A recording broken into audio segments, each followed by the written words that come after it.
Maranatha. So today I'm going to talk about this topic, which is the 10 lost tribes of Israel, who they are, where they are. Now, I was, I don't know if I should say raised, but I began with the belief regarding the 10 tribes of Israel based on what the Church of God or Worldwide Church of God or Herbert Armstrong, what they taught was that uh, the descendants of the 10 lost tribes of Israel are dispersed throughout Europe, throughout North America. So whether we're talking about the British Commonwealth, the United States of America, Canada, Australia, New Zealand, so on, Scotland, Wales, Ireland.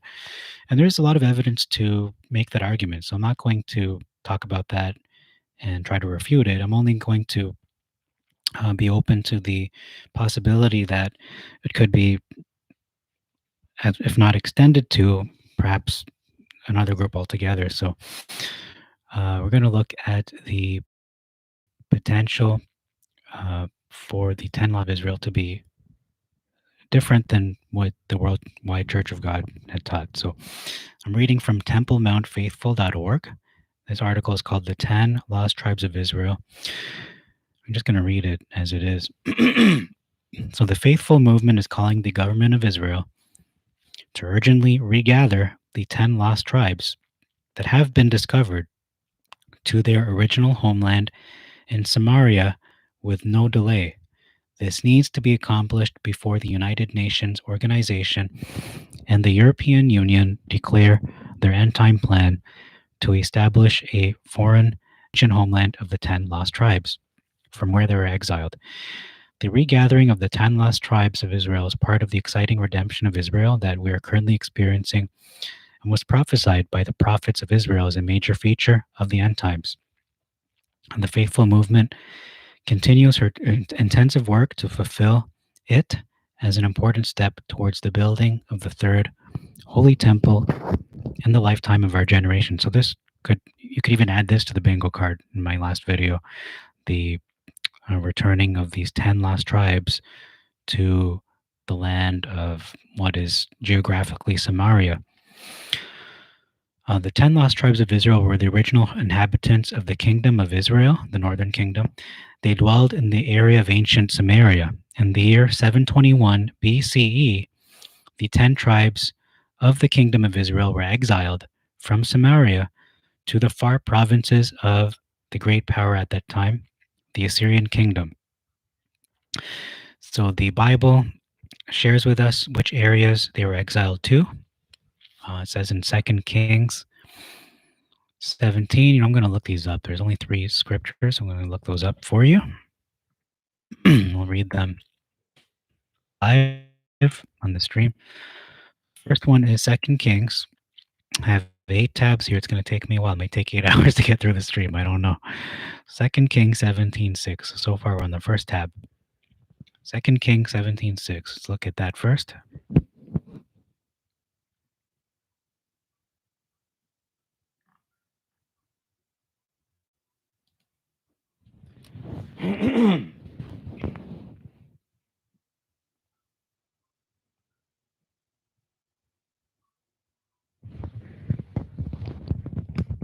Yeah, so I feel this topic is very important if you are interested in scripture, if you're interested in prophecy, if you're interested in Jerusalem and the Jewish people and the Israelite people. Not all Jews are, I should say, not all Israelites are Jews, but all Jews are Israelites. So this is important, especially in regards to prophecy. So 2 Kings 17, verse 6, we're going to read it first in the Septuagint. It says here, in the 9th year of Hosea, the king of the Syrians took Samaria and carried Israel away to the Assyrians and settled them in Alai, A-L-A-E, Alai. It says Hala in the Masoretic, and in Abor, near the rivers of Gozan, and in the mountains of the Medes. So they're in the mountains, not the cities, as it says in the Masoretic. So that's the first scripture. We're going to look next at the next one, 18:11. So next chapter, verse 11.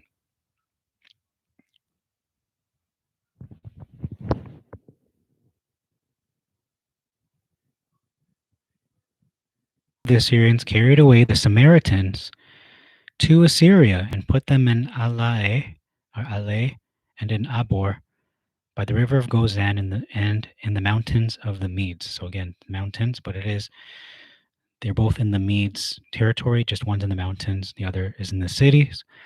First Chronicles 5 is the last reference here,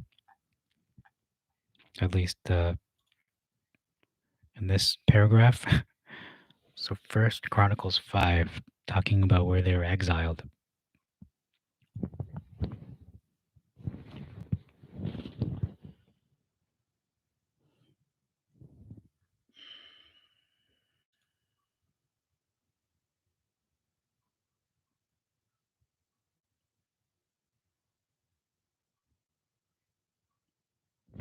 Okay, so reading from the Septuagint, let me look at where they were exiled to. So his son, talking about Micah, his son Rekha, his son Joel, his son Baal, whom Thagla Phalasar, king of Assyria, carried away captive. He is the chief of the Reubenites. So looks like the Reubenites were exiled. Who else? Balak, the son of Azuz, the son of Sama, the son of Yoel, he dwelt in Aroer, and even to Nebo and Beel Mason.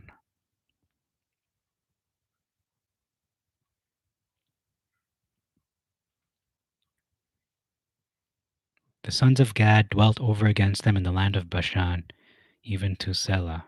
Okay, I'm looking for the exile. I don't know if these were this is exile yet, or it sounds like that's where they lived.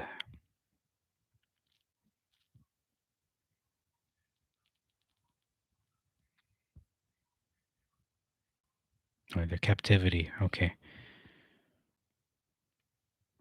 The half tribe of Manasseh dwelt from Bashan to Baal, Hermon, Sanir, to the Mount Hermon, and increased in Lebanon.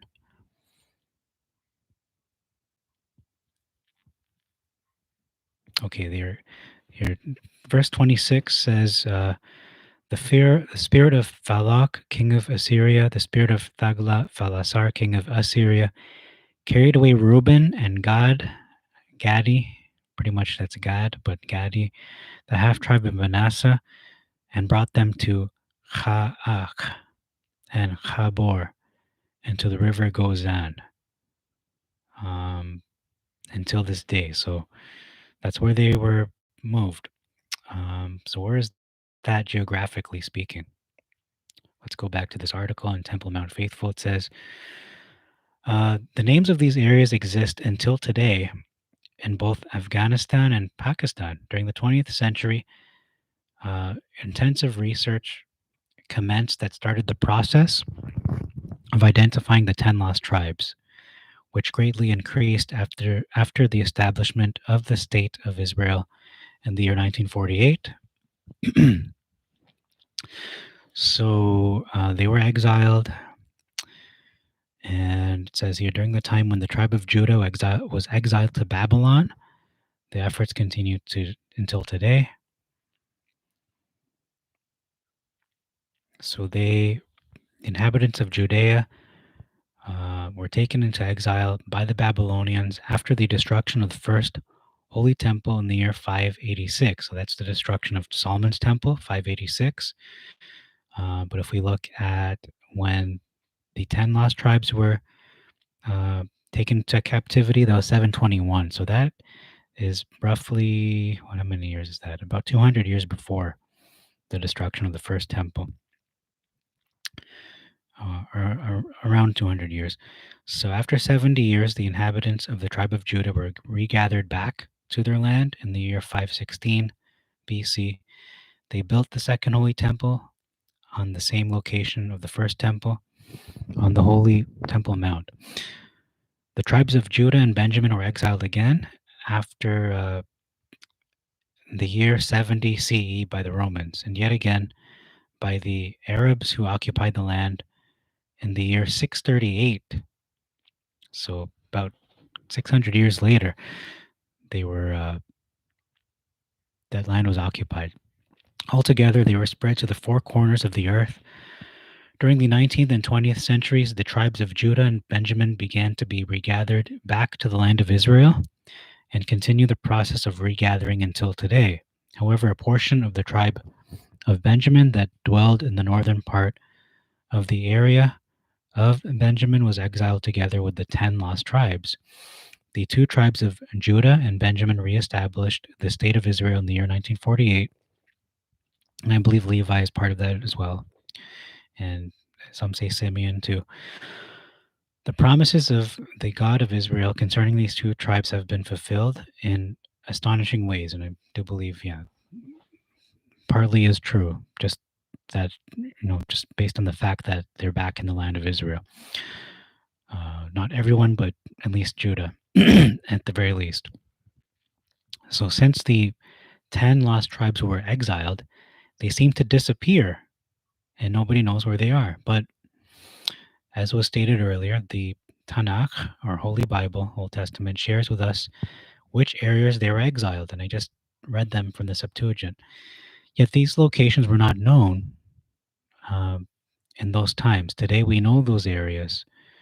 They're on both sides of the Afghanistan-Pakistan border. Modern day Afghanistan is inhabited by many nationalities and the distinctive group of Pathans or Pashtuns, tribes who live on the high mountains on both sides of the Afghanistan Pakistan border, have been identified as the 10 tribes of Israel. And, just reading from the Septuagint, it did say the mountains of Lebanon, right? Not the, did it say Lebanon? I think it did, right? It said the mountains, but it said mountains, not the cities. So this kind of confirms that this could be true because they are also living in a mountain area on the high mountains. They're living until today as the 10 tribes of Israel. They consider themselves in using the name Bnei Israel or Yisrael, which means children of Israel. Their language is the Pathan language, which is mixed with many Hebrew words. The Pathan tribes consider themselves the original inhabitants of the kingdom of Israel, who were exiled in the past to the areas where they are living today. Excuse me. So this is a Jewish source, Temple Mount Faithful. They are Jewish. So this is not a source that has a bias towards the Pashtun people. Like, it's not a Pashtun source.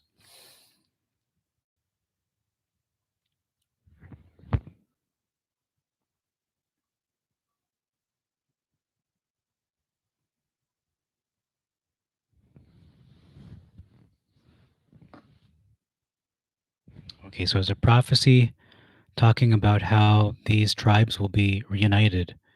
The tribe of Judah and these lost 10 tribes. It is in Ezekiel 37. I think it's important to confirm this is true or false. So let's do that. Ezekiel 37, and it's pretty much verse 15 to the end.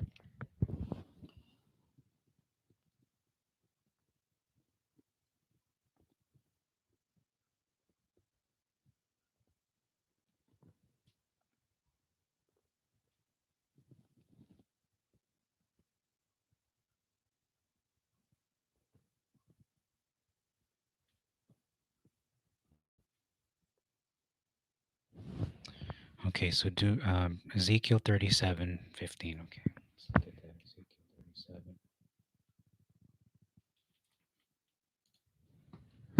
So this video is all about the possible identity of the 10 lost tribes of Israel. Again, I'm not trying to refute or discredit the theory that the churches of God and those who follow what Herbert W. Armstrong has written about and researched.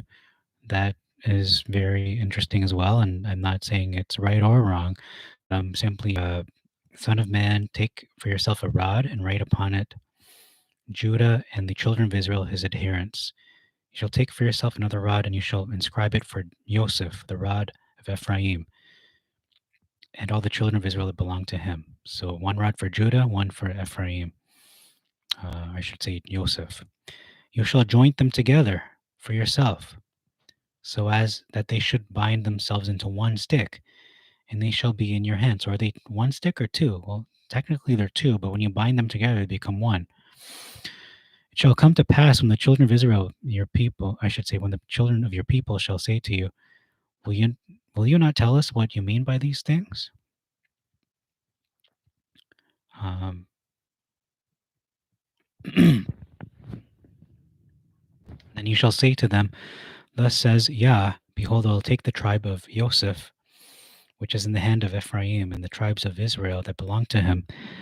I will add them to the tribe of Yehuda, and they shall become one rod in the hand of Yehuda. Okay, so they won't become one in the hand of God, as Masoretic is saying. No, they'll become one rod in the hand of Yehuda. So it seems that they'll be unified under that tribe in some way. And the rods on which you did write shall be in your hand in their presence. I will take the whole of Israel. It says, Thus says Yah Elohim, Behold, I take the whole house of Israel out of the midst of the nations among whom they have gone. So the whole house, it's not just one house or one tribe. I'll gather them from all that are round about them. I'll bring them into the land of Israel. So I was a little concerned saying, how is he going to do this? Well, he's Elohim. He could do it. He'll do it. he can he can turn rocks into people. He can calm the seas. He can walk on water. So he can do this. It's kind of simple compared to those things. I will make them a nation in my land, even on the mountains of Israel. And they shall have one prince. So that sounds like messianic. They shall be no more two nations, neither shall they be divided any more at all into two kingdoms. Um, my servant David, a prince in the midst of them. So who's the prince? King David. It's not Jesus Christ, not saying he won't rule, but it seems King David will be the forerunner to the Messiah. Or maybe they'll be co-rulers. They shall dwell in their land, and David my servant, prince forever. I'll make with them a covenant of peace. So this is not a forsaking of Judah. Notice that, because a lot of people do ascribe to the wrong belief that replacement theology that the church or the Gentiles or whoever is going to replace the blood, Judah and blood. No, that's not going to happen. I don't believe that's going to happen. But we are grafted into them. The nations shall know that that sanctifies them. When my sanctuary is in the midst of them forever. So I don't think it's talking about the third temple. I think it's talking about perhaps the New Jerusalem, the temple, the coming down from heaven, the tabernacle from heaven, spoken of in not just Daniel, but Revelation, I think, is where it's really described in greater detail.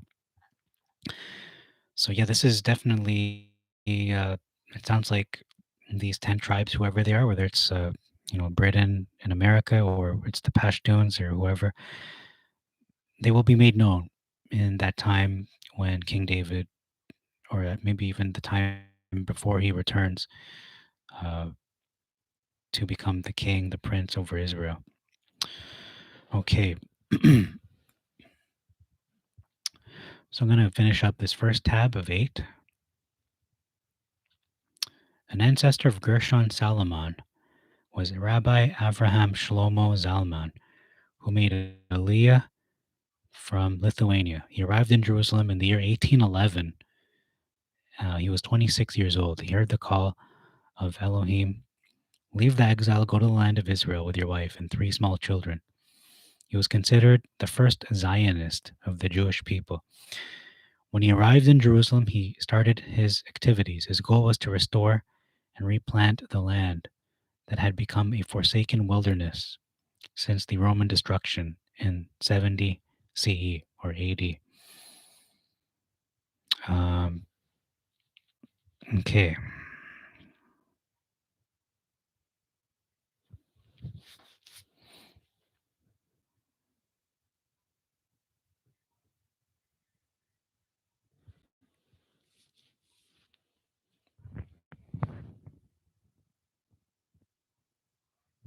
So Rabbi Zalman sent his son Moshe to the northeast to find and regather the 10 lost tribes. He never returned from that mission. Um, Gershon Salomon, the sixth generation from Rabbi Avraham Shlomo Zalman, inherited this legacy. Uh, Three main goals are to build the third holy temple, to educate and cause people to be a biblical nation with a biblical constitution, so going by Torah as the law of the land, uh, to get to educate them to be a biblical nation with that biblical constitution, agenda, identity, and to regather the 10 lost tribes of Israel back to their land of Israel, to Samaria.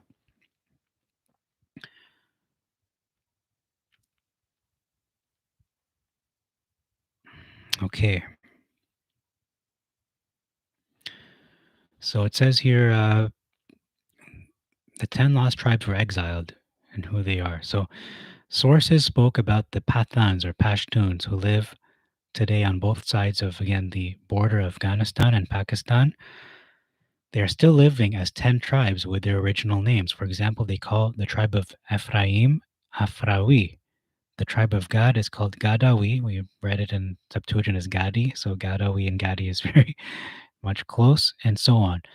An ancient cemetery of the Pathans includes memorial stones with Hebrew names and Hebrew letters. I think it's modern Hebrew, not Phoenician or Proto-Canaanite.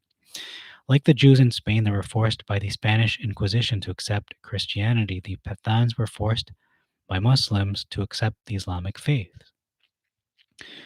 However, it was so exciting to discover that, like the Marrano Jews in Spain who were forced to accept Christianity or be burned on the altar, the Pathans kept underground most of the commandments of the Torah of the God of Israel, continued to secretly follow Jewish traditions. Excuse me. So we have 21 traditions that they continue to keep. Here they are.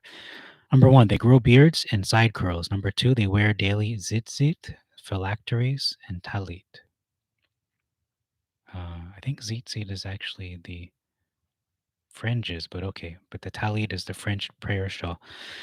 Three, they circumcise their boys on the eighth day and not at the age of 13 like the Muslims do. Four, their wives light candles for the honor of Shabbat. Five, they observe Shabbat on the seventh day and rest from work on the seventh day and not on the sixth day, like Muslims. Six, they observe the most holy day, Yom Kippur, with fasting. Seven, they eat only kosher food like their Jewish brothers. I'm going to stop at seven for now. It is said that the Sabbath is a sign between God and his people, whoever they are. So I cannot just dismiss that the reality that for a long time in history, the Irish and Scottish were Sabbath keepers. I can't just dismiss that.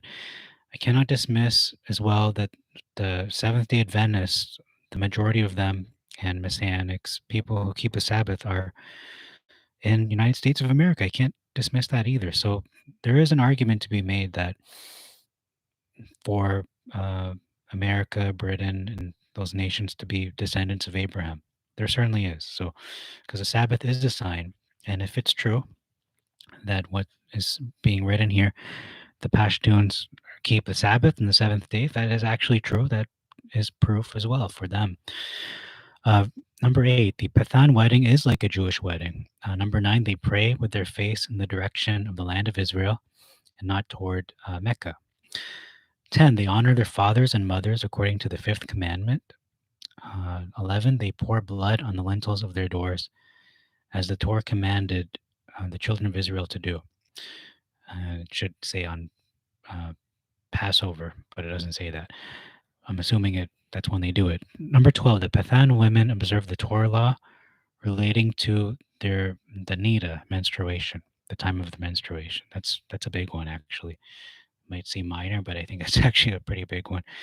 13, on Yom Kippur, the Pathans observed the commandment of Elohim in the temple to send the scapegoat to the desert. That's also pretty big. I mean, all these are pretty significant.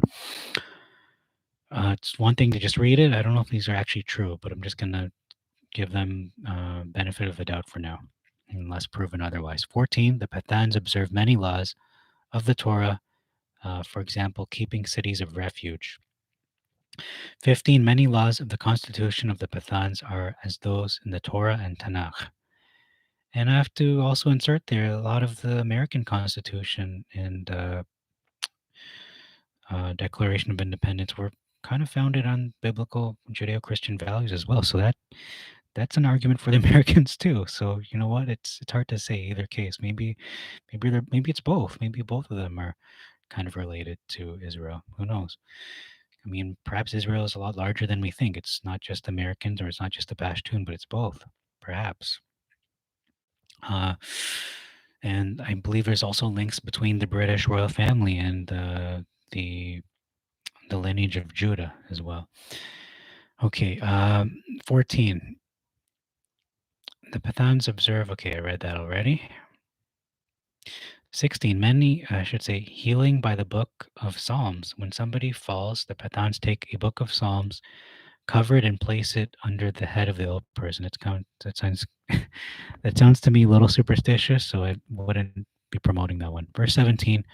The Star of David appears in almost every Pathan house. It is seen on towels, schools, jewelry, etc. Rich people make the Star of David out of precious metals, and poor people make it from wood. And I've heard the argument that this is not a biblical symbol, but you know, perhaps as Joel Richardson presented in one of his videos, that it is a representation of the pomegranate as it's blooming, and I'm open to that possibility. The Pathans use talismans as 18. They use talismans which are written in Hebrew. Some of them, it is written, "Hear, O Israel, the Lord our God is one God." So the Shema. The talisman is securely written by the chief of the tribe, and it is forbidden to open it. Okay, it sounds a little a little superstitious too. So 19, there's evidence of Hebrew holy books or pages from holy books. The Pathans have high respect for the Torah of Moses, and when the name of Moses is mentioned, they stand as a mark of respect. 20, among the Pathans, there are many Hebrew names such as Yisrael, Shemuel, etc. 21, the last one, in Afghanistan, there are places and villages which carry the names of places in the land of Israel. So in conclusion, these commandments are observed only by the Pathans, and not one of them is fulfilled by those who are not Pathans in Afghanistan. I should say those who are Islamic in Afghanistan. They clearly prove the background of the 10 tribes of the Pathans are the 10 original exiled tribes of Israel. So, yeah, whether this is true or not remains to be seen. But if it is, in fact, if this is indeed true, then okay, it's a strong argument. In the area of Herat today, the Tanakh mentions one of the places where the 10 lost tribes were exiled. It was discovered. They discovered graves from the 11th to 13th century CE with Hebrew inscriptions on the gravestones. They are also found on rocks. Hebrew inscriptions were. In a museum in Kabul, there is a black stone that was found in Kandahar, Afghanistan, with Hebrew inscriptions: "I will walk in the shadow of Elohim." Bet Salel walks in the shadow of Elohim. Fear and trembling will come on us. He who is a Jew will be killed. He who is a Muslim will live. Interesting. The date written on the black stone is Wednesday, 13 Adar, but the year is not legible. I think Adar is the last month. This inscription shows the terrible destiny of the 10 lost tribes of Israel, who were forced to accept Islam, like the Marrano Jews in Spain, were forced to accept Christianity by the Inquisition. Another stone is engraved with ancient Hebrew script that revealed the Hebrew background of these 10 lost tribes. In Minar Jam, central Afghanistan, there's a big stone which has the Star of David engraved on it. In Chester Tubi, there's a school with a pillar with a Star of David. In Jam, South Herat, there's a 238 feet high tower. According to researchers, it was built as a triumphal memorial of the Muslims that forced Islam on the Pathans of the 10 Israeli exiled tribes. And it's also interesting to note these 10 lost tribes, uh, they were called the Kingdom of Israel. They were not known for being loyal to the to the Torah. They were repeatedly guilty of following other Elohim. They would go whoring after other gods. So it's not a surprise for me to realize, okay, well, you know what? They may not be as faithful as Judah because they kind of lost their identity over the years, uh, the majority of them, and many of them converted to different religions.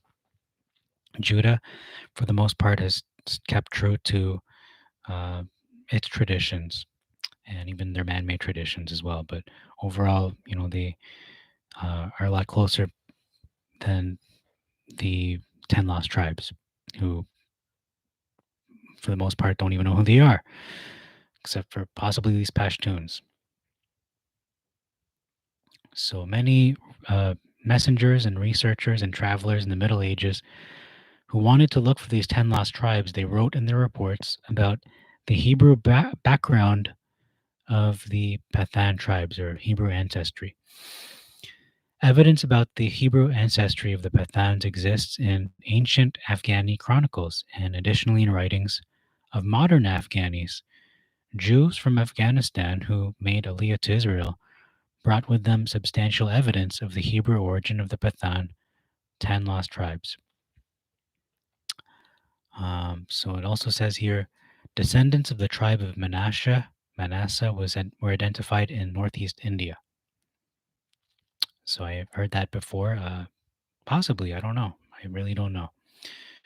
I think time will tell, and the reality will reflect this when we see the return of King David and the reunification of the 12 tribes of Israel, and we'll see where they come from, whether it's America, Britain, American Britain, or Pashtun, these Pashtun people, or whether it's all of them, all the above. Who knows?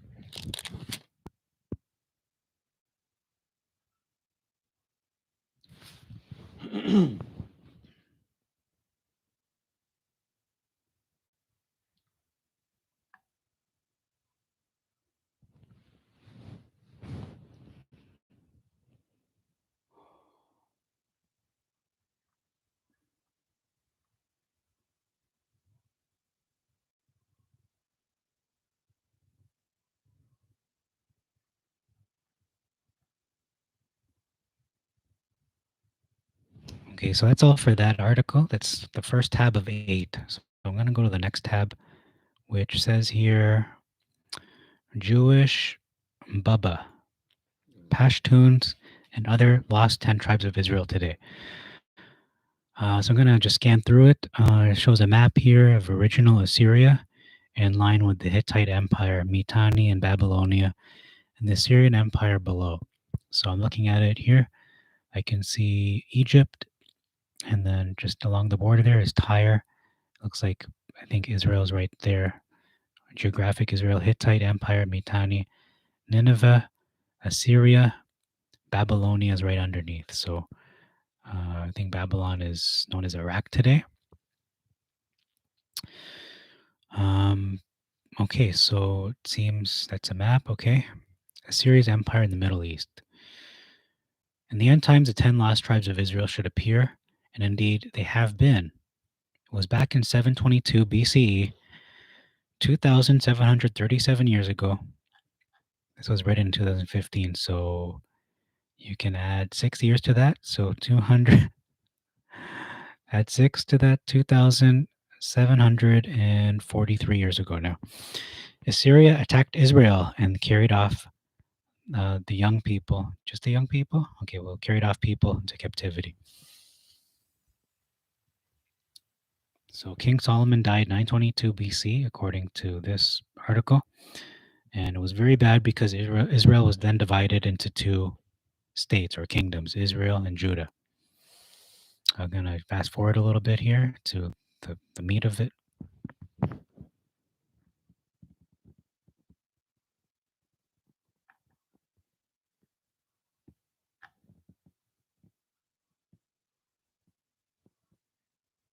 Okay, so it says here King Hosea in 726 decided to throw off the yoke of Assyria, which led to Shalmaneser V's siege of Samaria and its capture in 721. So that's where they were exiled. So Sargon annexed the country and deported 27,290 Israelites, so the 10 tribes of Israel, to Assyria and Media.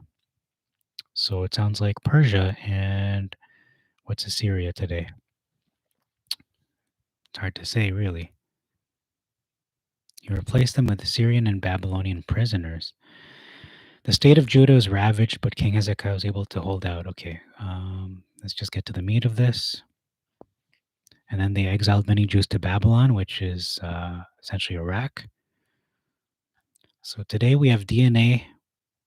Okay, many of the lost 10 tribes are showing up. Let me just put my elbow on this. It's hard to kind of relax here.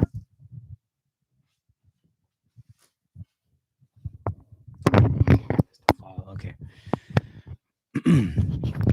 Many of the lost 10 tribes are showing up. The Pashtos of Afghanistan and Pakistan, especially the tribe of Afridi, is said to have been from Joseph through his second son Ephraim. According to the Bible, some Judean children would have been among the lost 10 tribes. They should have all carried the Cohen gene, showing descendancy from Jacob. Today we have DNA testing. Both men and women can be tested. It's like a stamp in your cells of who was your first ancestor long ago. We can wander all over the face of the earth, but we carry the stamp or DNA telling us where we first came from. The Cohen gene of J1 has been discovered and is carried by both the Jews and Arabs. Remember, Abraham had Ishmael first. Then Abraham's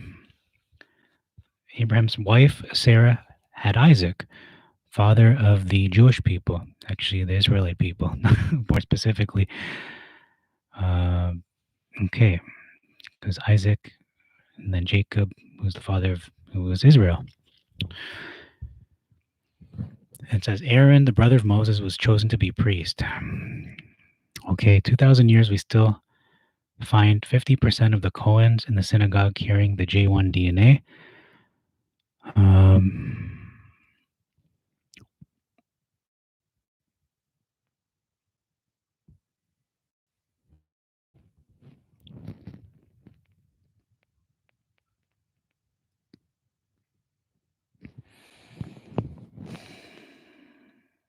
Okay, so the story or the question has come up regarding the Pashtuns. Are they the missing Cohens, or are they missing Cohens in their group? Have Pashtuns been DNA tested to search for the Cohen gene? They need DNA evidence.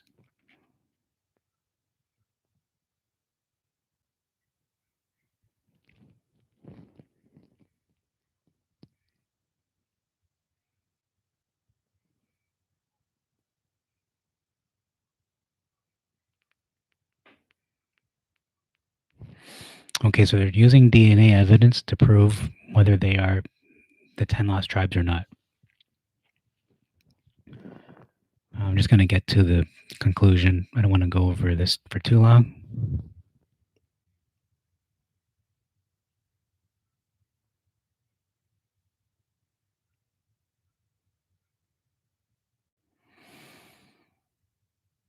They're saying other lost tribal members might be Kurds, the Kurds of Iraq, Iran, Syria, and Armenia.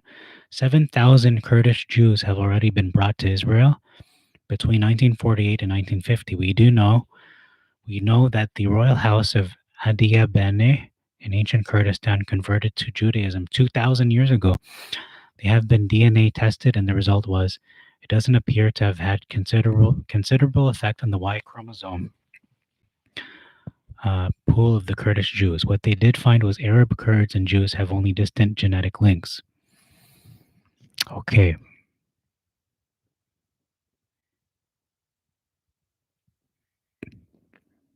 And now they're saying all these other Asian groups like Japanese and Chinese are claiming to be ancestors as well.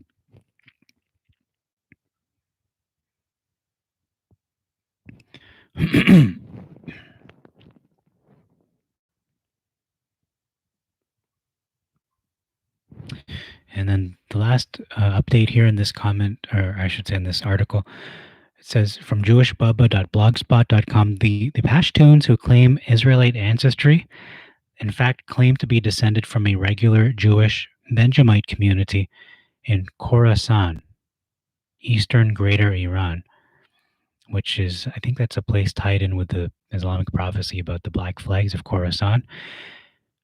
Anyhow, who converted to Islam at the time of the Mongol invasion in 1220 CE. There are 33 comments. I'm going to read all of them, but I'll just look at the big ones here.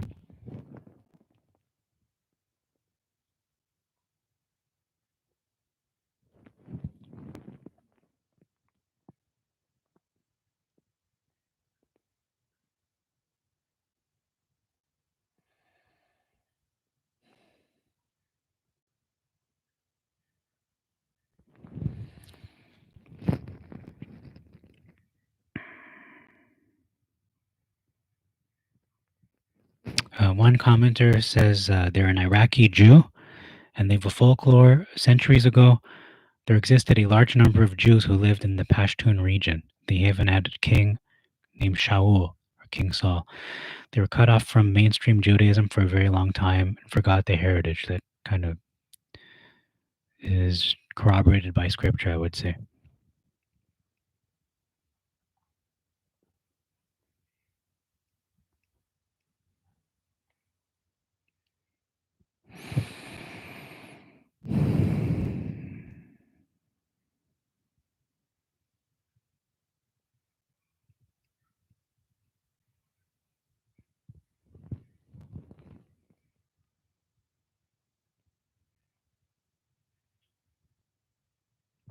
One person says the Pashtuns are commonly called Yusuf Zai, literally means children of Joseph. That's interesting.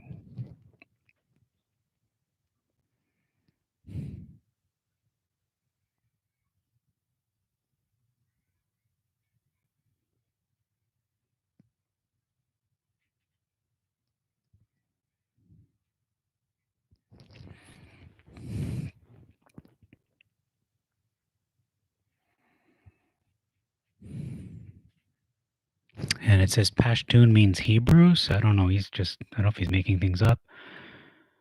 And he's saying they also had a king called Afghana, Malak Afghana.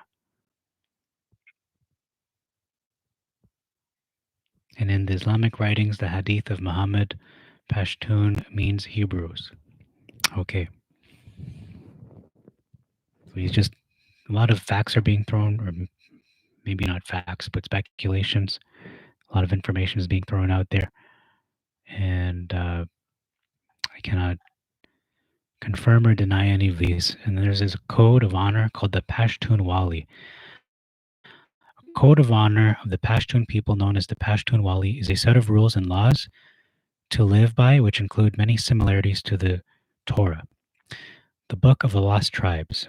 Since my native language is Hebrew, I'd like to take the opportunity to prove this argument from the book by comparing it to the Pashtun Wali. They have Mel Mastia, hospitality, one of the most important rules of Pashtun Wali, to be hospitable to every person who comes to your home. Badal, revenge, principle of honor, to revenge. In the Torah, there's a privilege to revenge the death of a person by his family. Under the rule, an eye for an eye. Nana Wafe, or Wate, asylum. A person may seek a refuge and shelter against his enemy. That's cities of refuge. Torah, bravery, the protection over the land and family. A man must defend his tribe. Not only that, but even make sure his kids are married with partners from the same tribe. and protection for widows too.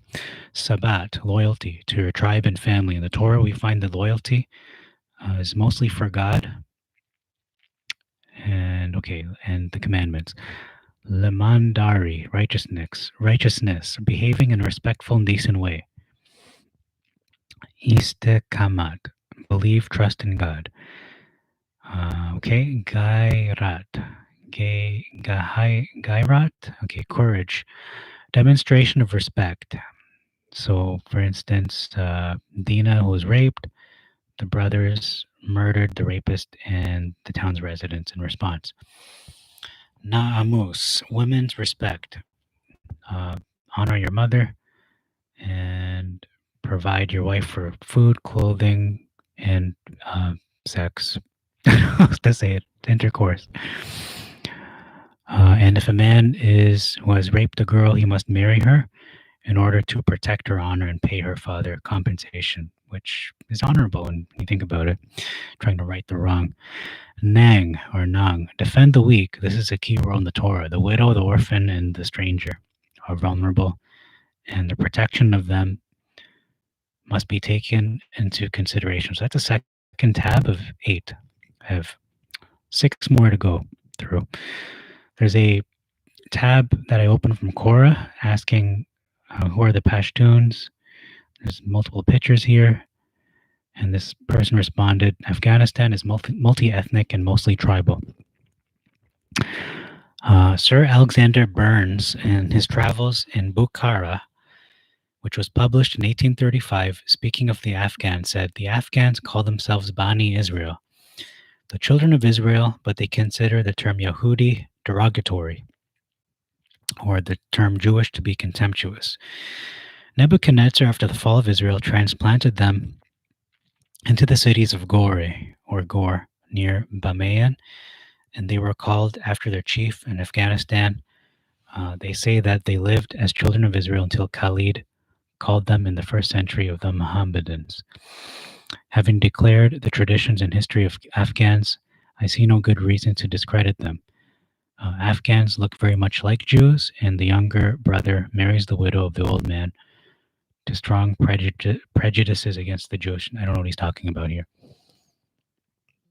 Sir Alexander Burns was again sent in 1837 as the first British envoy to the Kabul court. For some time, he was the guest of King Dost Muhammad Khan. The king was asked about the descent of the Afghans, of the Israelites. The king replied that his people had no doubt that although he repudiated the idea of being Jewish. So I wanted to insert here a thought I just had regarding the identity of America, Britain, and all these supposed Israelite nations. It is written in prophecy that the Messiah, Jesus Christ, Yeshua, will be a light to the Gentiles. So,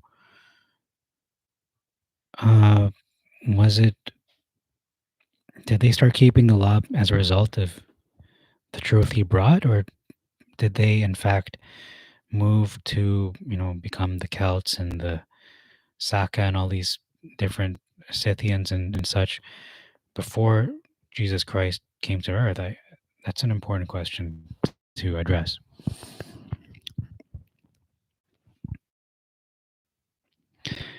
J.B. Fraser says in his book, A Historical and Descriptive Account of Persia and Afghanistan, which he published in 1843, according to their own tradition, they believe they are descendants of the Hebrews.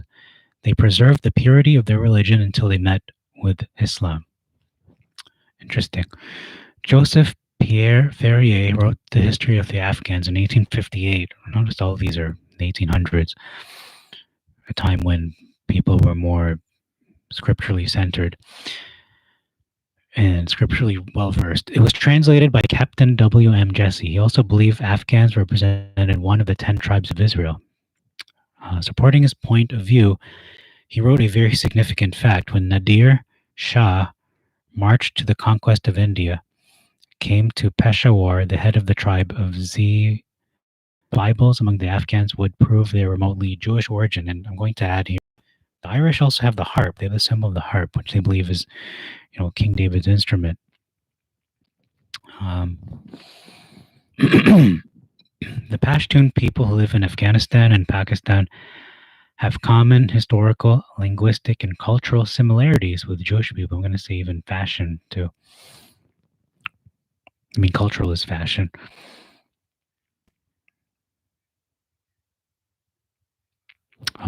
Here are some customs that are virtually identical to Jews: lighting candles on Friday night, separation of meat and dairy, covering graves with stones. Pashtun names derive from Hebrew, such as Asif, Asaph, Binyamin, Kenan, Barak. Uh, okay.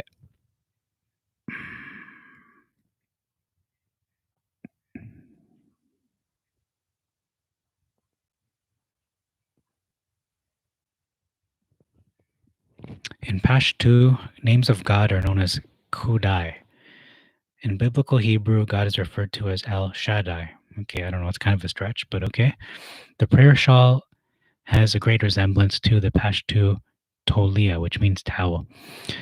Many Pashtun wear scarves, which look like a tallit, a white scarf decorated with blue stripes on both sides of it. Blue stripes on both sides of it. And when we looked at the Septuagint, it's actually not supposed to be four corners, it's borders along all four borders. So blue stripes, perhaps on the borders, would fulfill that commandment.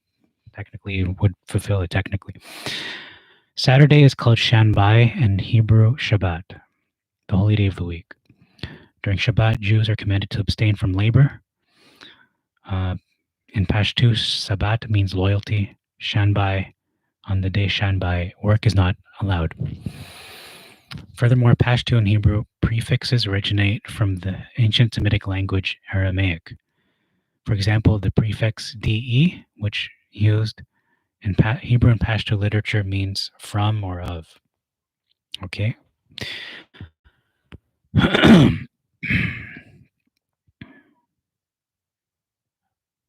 So that's an answer. So there's a Wikipedia entry talking about the theory of Pashtun descent from Israelites. It says here, some anthropologists lend credence to the oral traditions of the Pashtun tribes. For example, according to the Encyclopedia of Islam, the theory of Pashtun descent from Israelites is traced to Nimat Allah al-Harawi, who compiled a history for Khan-e-Jehan Lodi in the reign of the Mughal Emperor Jahangir in the 17th century. In the 13th century, Tabakat-e-Nasiri discusses the settlement of immigrant Bani Israel at the end of the 8th century CE in the Ghor region of Afghanistan. So that doesn't line up with, no, that's a little bit off. Settlement attested by Jewish inscriptions in Ghor. Historian Andre Wink suggests that the story may contain a clue to the remarkable theory of the Jewish origin of some of the Afghan tribes, which is persistently advocated in the Persian-Afghan chronicles. These references to Bani Israel agree with the commonly held view by Pashtuns that when the 12 tribes of Israel were dispersed, the tribe of Joseph, among other Hebrew tribes, settled in the Afghanistan region. This oral tradition is widespread among the Pashtun tribes. There have been many legends over the centuries of descent from the 10 lost tribes after groups converted to Christianity and Islam.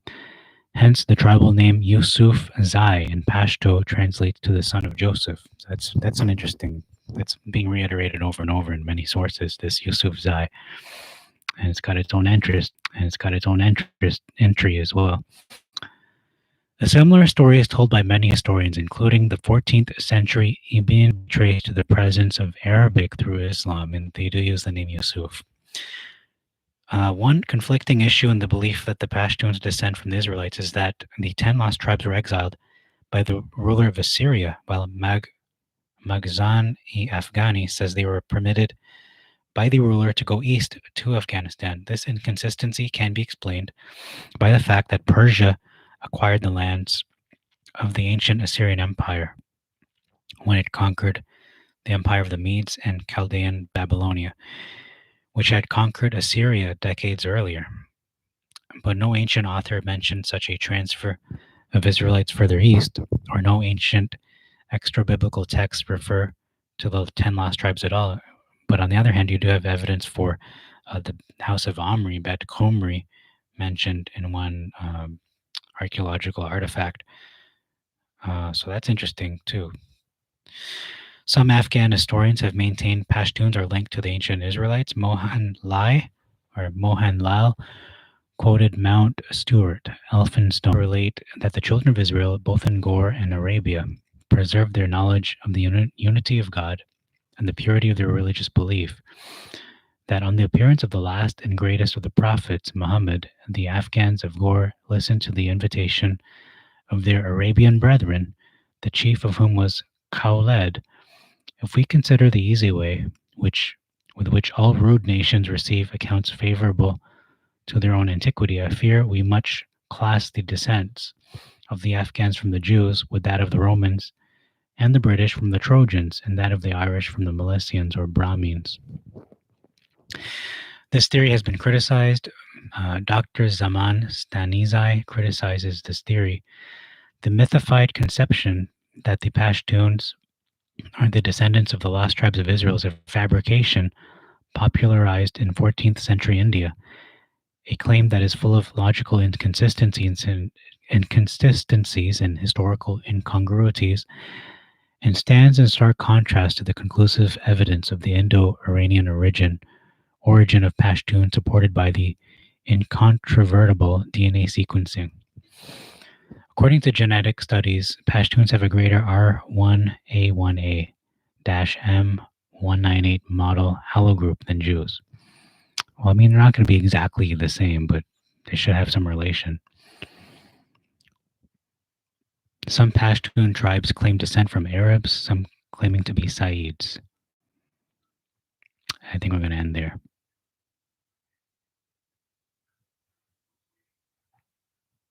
Okay, so that's all for that tab. I just added 2 more tabs. So Nimat ala al-Harawi, I don't know who that is, but see if that loads for us.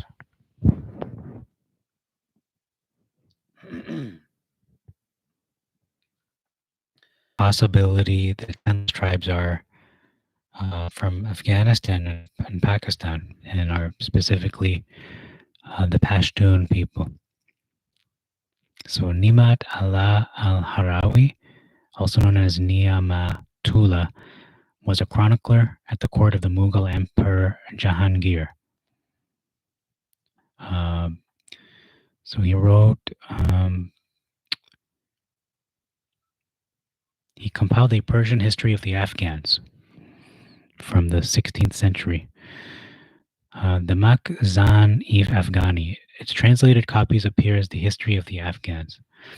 The original material for the book was provided by Haibat Khan of Sumana, under whose patronage Ni'matullah made the compilation. The original material was later published separately as Tariq-e-Khan Jahani Makhzan-e Afghani. The first part of both books are the same, but the later part contains an additional history of Khan Jahan Lodi. The material is part fictional, part historical. The book is a major source of tradition relating to the origins of the Pashtun, so it is traditional, not so much fact-based, I guess. It also covers Pashtun rulers in Bengal, contemporary events, and Pashtun hagiography. It also plays a part in various theories which have been offered about the possibility the Pashtun people are descended from the Israelites, the really lost 10 tribes. So the theory about the origin of the Pashtuns is based on Pashtun oral traditions. The tradition itself was documented in, again, Makhzan-e Afghani, which is the only written source addressing Pashtun origins. That's an interesting point. It's the only written source. The Makhzan traces the Pashtuns' origins from the patriarch Abraham. That would be because he's a Benjamite, so they would come from Benjamin then. Makhzan, to this point, agrees with testimony provided by Muslim sources or Hebrew scripture showing King Saul around 1092 BC in Palestine. It is beyond this point that this description comes under serious doubt. Pashtun ancestry. According to there's an English translation that appeared in 1836 by Bernhard Dorn. So you can look that up if you want. There's another partial translation, 58, Nirad Busan Roy, titled Niyama Tullah's History of the Afghans. Okay, so I think that's that tab. I still have 5 to go.